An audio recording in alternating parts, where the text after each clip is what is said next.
Hi friends, my name is Mohit Mangal. I am a career counselor. I am an author of Career Guide 2020, which has been recommended by CBSE Delhi to all the CBSE schools span globe. In this video today, I am going to talk to you about 13 most important changes in school education you should know as per the National Education Policy 2020. So let's get started. In National Education Policy 2020, there are two sections. One section gives highlights concerning higher education and the other section gives highlights concerning school education. There are 10 pointers for each and there are 7 pointers which are common to both. National Education Policy says the Union Cabinet has approved the policy with an aim to introduce several changes in the Indian education system. As I said, from school to the college level, the National Education Policy aims at making India a global knowledge superpower. The Cabinet has approved the renaming of the Ministry of Human Resource Development to Ministry of Education. The National Education Policy cleared by the Cabinet is the third major revamp of the framework of education in India since independence. The two earlier education policies were brought in 1968 and 1986. So the current policy which you've got is after 34 years of the previous policy. Let us quickly get on to the key points of National Education Policy for school education. Number 1, universalization of education from preschool to secondary school with 100% gross enrollment ratio in school education by 2030. That's amazing. The policy wishes to bring 2 crore children who are out of school into the mainstream through open schooling system.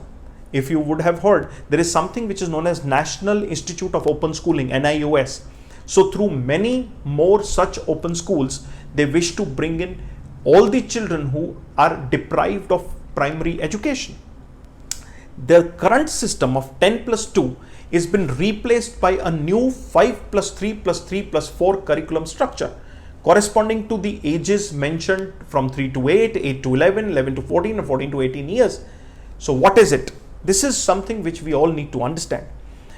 Initially, if you look at the Anganwadi or the pre-primary system in our schools was very unorganized. Now they have brought those 3 years back in organized system where a candidate would do a complete 10 years plus 2 years of education. And the levels would be broken in the initial 5 years of schooling, then next 3 years which is the middle level, which is the fundamental level, then next 3 years which is the middle level, and next 4 years which is the higher secondary level. It will bring the uncovered age group of 3 to 6 years under school curriculum, which has been recognized globally as the crucial stage of development of mental faculties for a child. It will also have 12 years of schooling, as I just said, with 3 years of Anganwadi or Balvatika or preschooling, as we said. Class 10 and 12 board examinations will be made easier and they will test the core competencies of the candidate, which will be application based and not memorization based. So all students will be allowed to take up exams twice in a year.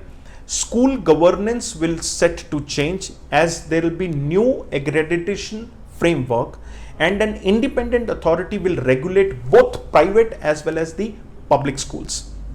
There is emphasis on foundational literacy and numeracy, which is up to the grade of 8. Every child should be very comfortable with basic language and basic numerics.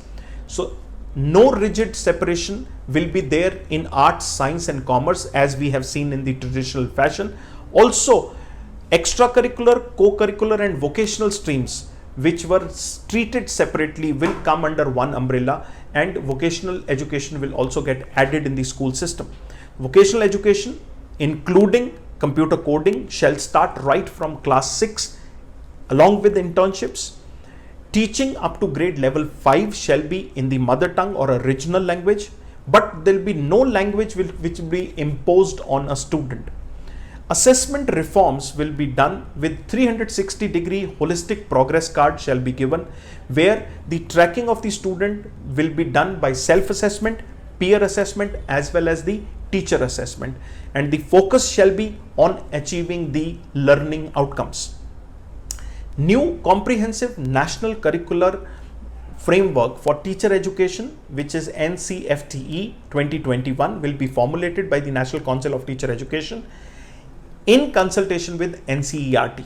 By 2030, the minimum degree qualification for any teacher who wish to teach in a school will be a 4-year integrated B.Ed degree, which will be compulsory.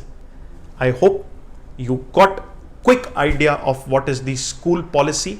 This information is courtesy Ministry of HRD, which now on will be changed to the Ministry of Education. If you wish to connect with my office, you can connect with me at 7600 You can connect with me on social media at Facebook, LinkedIn, YouTube or Instagram. My ID is iquemohit. And if you have any queries, you can post it on my website at www.mohitmangal.com. Till then, thank you.